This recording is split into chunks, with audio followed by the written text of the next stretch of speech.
Happy birthday, Scarlett. Thank you for inviting us. Ayan kami ni my friend.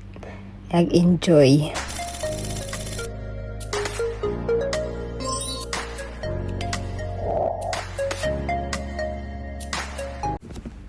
Ayan, may lutong spaghetti. May chicken na naka-grill.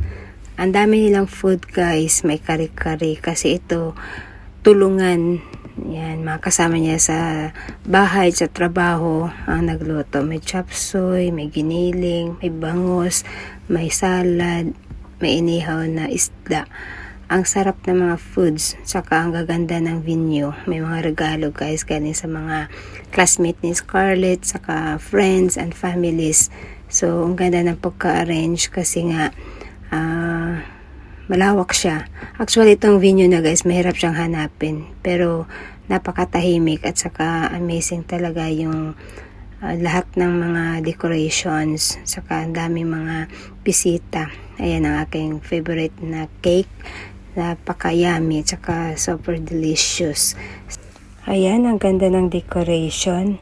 Ang pangalan ni Scarlett dito, guys, is si Princess Cassie Scarlett, diba? Oh, a very nice name. Ayan si my friend, nag-aantay ng mag-start ang program. Kasi tinawag ako ni Angel para maging part ng program nila to be lead as a opening prayer.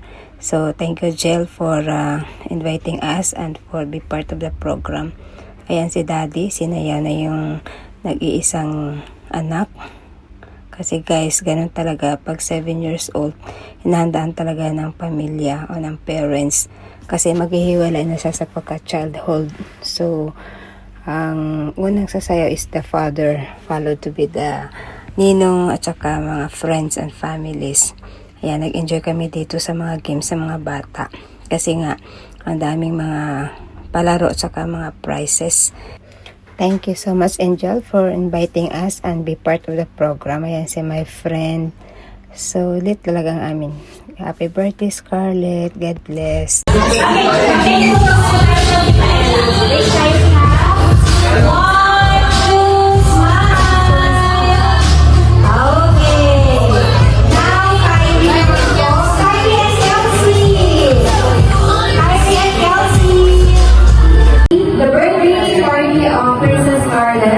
With a prayer from Ate Ella. Who's Ate Ella? Okay, everyone, let's pray first. Good evening to everyone. Let us pray.